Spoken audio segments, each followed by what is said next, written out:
Hi there, it's George here, the editor of the Sales Transformation Podcast. Here to tell you that this week's episode is a little bit different. For National Apprenticeship Week 2025, we've partnered with the Institute of Sales Professionals, aka the ISP, on an episode of their ISP NextGen Podcast, hosted by Jordan Abbott. So on this episode, Jordan is joined by Consalia's Apprenticeship Director, Natalie Murray, along with two of our Level 6 apprentices, Standaloft-Gibbons and Ella Cooper. If you want to subscribe to the ISP NextGen podcast or find out more about how the ISP are working to professionalise sales, you can find a link to their website in the show notes. With all that said, I hope you enjoy this special National Apprenticeship Week episode.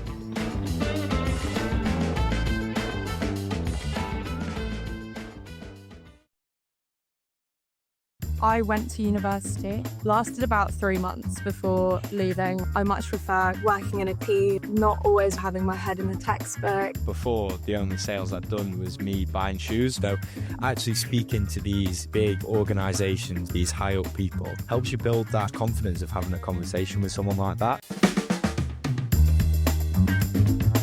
Welcome to the ISP NextGen Podcast, where we speak to salespeople about their journeys to help you demystify the profession. This episode is part of our National Apprenticeship Week special, where we're going to be speaking to apprentices about their experiences and the effects that the apprenticeship has had. However, this one is slightly different, as we are joined by 3 fantastic guests. Those guests being 1, Natalie Murray, Apprenticeship Director at Consalia. 2, Standaloft-Gibbons, Sales Development Rep at Experian. And last, but by no means least, Ella Cooper, Demand Gen Rep at Amazon Web Services. Welcome, everyone, and thank you very much for joining me. Should we go around the room and do some more in-depth intros? So my name is Natalie Murray. I'm the Apprenticeship Director at Consalia Business School. I'm a tutor on the programme as part of that role. Caleb's one of my cohort, and I've been at Consalia for the last 2 years. My name's Caleb. I'm that sales development representative at Experian. So I suppose for a bit of an understanding, that's like the first person in a relay race. So I deal with inbound inquiries. So that's someone's putting in like an inquiry into the business. I qualify that out and pass it on to a specialist as well. I do outbound campaigns. So that's anything kind of the business needs, any business unit. I do outreach for that, getting it booked in with that relevant specialist as well. I'm Ella Cooper. I am a Demand Gen representative at Amazon Web Services. Also Level 6 sales apprentice. Been with the business just coming up to 2.5 years. And at the moment where I sit is working with some of our largest enterprise accounts, whether that's both new business and existing.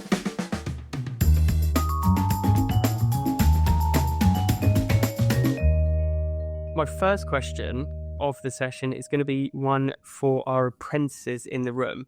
So apprenticeships have become more and more popular, but I still don't think they're quite as mainstream as they perhaps should be.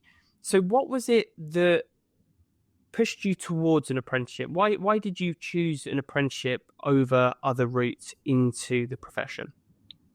I am sometimes a bit of a unique case in this situation because I didn't initially choose an apprenticeship. So I went to university to study business and lasted about 3 months before leaving and just called it quits, was not for me, and really realised that I much prefer kind of working in a team, not always one for having my head in a textbook. And so it was a costly mistake, but it's the mistake that I'm really glad that I made, because then it kind of made me pivot and look at apprenticeships. And I think why I landed on an apprenticeship rather than just kind of going straight into a different role was that I still valued having a degree. I still think that is viewed as important in today's world. Whether or not that should be the case, I think that's another question, but that's kind of why I chose the apprenticeship route, so that I could kind of get hands-on learning and also just get my degree as well. Brilliant. Yeah, it's a really good point. I think that's one of the fantastic things about apprenticeships. You acquire the knowledge, but you can apply it straight away and turn it into skills. which is brilliant. Caleb? Yeah, I'd say it's quite similar for myself, to be honest. I'd say in terms of the learning side, I actually quite struggle, just head down in a textbook. If I don't have something to apply it to, it'll kind of just go in one ear and out the other. So the whole apprenticeship side of things, it just appealed to me more because I know that I would be applying it. I mean, it was a bit different to me because I came straight from sixth form, so I didn't really have, it was either university or apprenticeships in my mind. I still wanted to get a degree, but I knew going to university itself just wasn't for me. I wanted to kind of have a job alongside it, so settled on an apprenticeship. Yeah, it gives you that flexibility and great earning potential while studying. Now, Natalie, really keen to get your view, your perspective. How do you think the programme prepared apprentices for long-term sustainable success within their career? Well, if I think about our programme, the apprenticeship was based on the standard. So that standard that was developed specifically for sales professionals, B2B sales professionals. So we make sure that, we cover all the core competencies that a successful sales professional needs. We make sure that it's very carefully structured so that they have the opportunity to really build their confidence, build their professional practice, obviously show the competency in the KSBs. And as you were talking about before, that opportunity to take the learnings, to apply them to their day job, so academic learning to day job is a fantastic thing. I think that work-based structure. And as Caleb's just said, they get to see the immediate impact and value that they can bring to the organisation. Yeah, it's a great point. And you used a word there, which I think is so crucial and perhaps one that's not really taken into consideration. It's that confidence. Mm-hmm. Give people the confidence and the belief. Having that understanding really enables you to go to market and have meaningful conversations with confidence. So that's brilliant. That's brilliant. Now, moving into that skills piece in a bit more detail, to the apprentices in the room, how do you think the apprenticeship has helped you to develop key sales skills? And were there or have there been so far any pivotal moments in your journey? Yeah, I'd say in terms of how it's helped me develop those key skills, like you say, it's that whole confidence piece. I think before, the only sales I'd done was me buying and selling shoes just to make a bit of money to pay for my car. So actually speaking to these big kind of organizations, these businesses with a lot of employees, these high up people, helps you build that even just confidence of having a conversation with someone like that. Because again, it's something that I do every single day in this role. And it's something I kind of didn't think I would be doing. So like I say, it's that whole being more confident, speaking to people who you wouldn't do before. I'd say pivotal moments.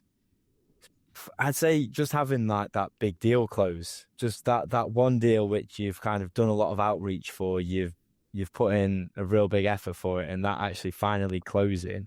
I'd say that for me is it's a good moment, really. It gives you a good boost, and at the same time it kind of helps you think, kind of leading back to the whole university side, what skills have I learned through this? It links back to them KSBs in terms of, all right, I've done this, I've prospected, I've qualified them, and I've done this. So it's kind of good to see how all of that links together. Yeah, definitely sort of working back and attributing certain successes to what you've learned, which just reaffirms it, like that knowledge. Ella, how about you? Yeah, to be honest, I think I kind of piggyback off the back of what Caleb said. It's so much about developing the confidence to actually go and have those conversations and, be in a room full of C-suite and feel like you're meant to be there. And I feel like that's what the kind of theory side of the apprenticeship has given me in terms of skills, is that theory behind, okay, why do people make, buying decisions? What allows people to trust you? So I think that side of things has really developed my skill set into kind of not being really shy walking into a room, feeling like you know enough to be there, but also how to cope with situations, maybe not going your way, how to kind of analyze a room and earn trust quickly. And I think pivotal moment for me was getting my own customers to manage. I feel like that's really kind of when it becomes quite real. It's like, oh, okay, I'm the one managing the relationship. I'm the one dealing with, certain deals and projects. And I think that was a really big moment to show, okay, now it's time to really put in practice everything that you've learned through the last few years and almost kind of prove it. So yeah, that was my big pivotal moment. That's brilliant. And I love the way you framed your answer there. You put the buyer and their perspective first, truly understanding what the buyer needs, how they think, what benefit you can then provide, and how you can help them to solve their problems, which is what sales is at its core.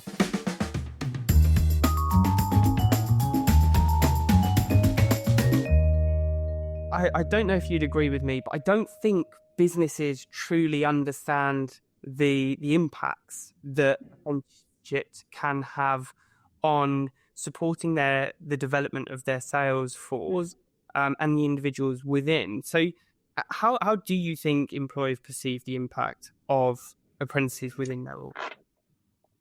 Well, I think it's probably a question for them, to be honest, how they would perceive it. What I can say from our perspective is that, we see how our apprentices going through the program, how they progress, how they get promoted into that next role in the organisation. I don't have statistics for that, but retention also is really strong. We see that through the program and beyond. We stay in touch with our alumni so we can see that where they're staying and where they're developing themselves. And our employers, our customers, provide us with apprentices. They entrust their apprentices to us year on year. So they're clearly seeing the benefits if they are coming back and allowing us to take their apprentices through the program.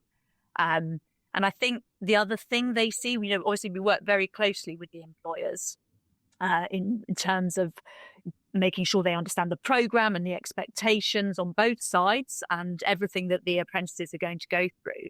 And we talk to them about the projects, and I'm sure the apprentices do. They're negotiated projects at the end of each year where they've got that opportunity to really come up with something innovative and impactful for the organisation. And that can be through, areas to develop, areas in improvement, all through action research that they can take to the employer and to the wider business. So I think that's a really good way for them to understand the impact. Yeah, it's that sort of really structured thinking. And you mentioned that you didn't have the stats. I'd love to get those stats, like impact on career velocity, if you will. How quickly you can progress throughout your career in off the back of completing an apprenticeship, and in terms of retention, people typically don't want to move if they're happy doing what they're doing. Well developed and foundation. Brilliant. And we share an awful lot of concepts, models, frameworks in our workshops. And again, they are taken back. We encourage the apprentices to take them back to the organisation to share them more widely again. So, that's something that the employers can certainly see the impact of the programme in those practical terms as well. Brilliant. Now, before we move into the final section, I've got a bit of a palate cleanser of a question. So again, we'll go to the apprentices first. And Ella, if you take the lead on this one, if you could thank one person that has supported you throughout the process, who would it be and why? I'd have to say my mentor.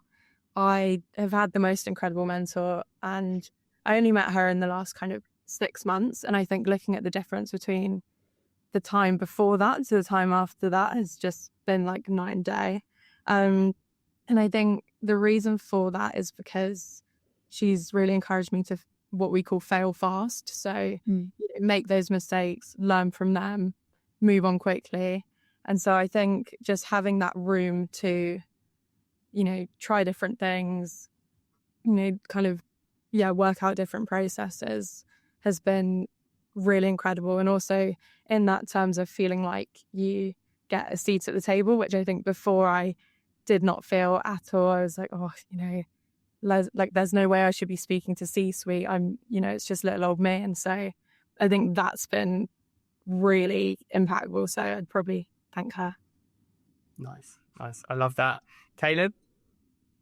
To be fair, mine's quite similar. I'd say it is quite difficult for me to just have one person. I know starting off, coming into Experian, they're actually really good. They give you kind of obviously your mentor, and we've been on the apprenticeship, they give you an apprenticeship mentor as well. So I'd say them two people have been really helpful to me. Just in terms of, like you say, building that confidence, actually not having that imposter syndrome and thinking, why am I speaking to these people? That is, again, little old me. Why am I speaking to these C-suites? But again, then I'd also say possibly my manager, Ava, she's been a real big help, because that step up from sixth form straight to degree apprenticeship, it goes from a sixth form, you've got kind of all the hand-holding, they're talking you through everything, to all of a sudden it's like, wow, I'm kind of on my own a bit here, especially that whole jump's a big thing. So she was really helpful just in terms of just catching up, just talking through everything, giving her a whole perspective on it. She went through university, so her whole side of that was really helpful as well. And yeah, just that whole day-to-day advice has been really beneficial for me. You've been thrown in the deep end, but you've still got the rubber armbands on to help support.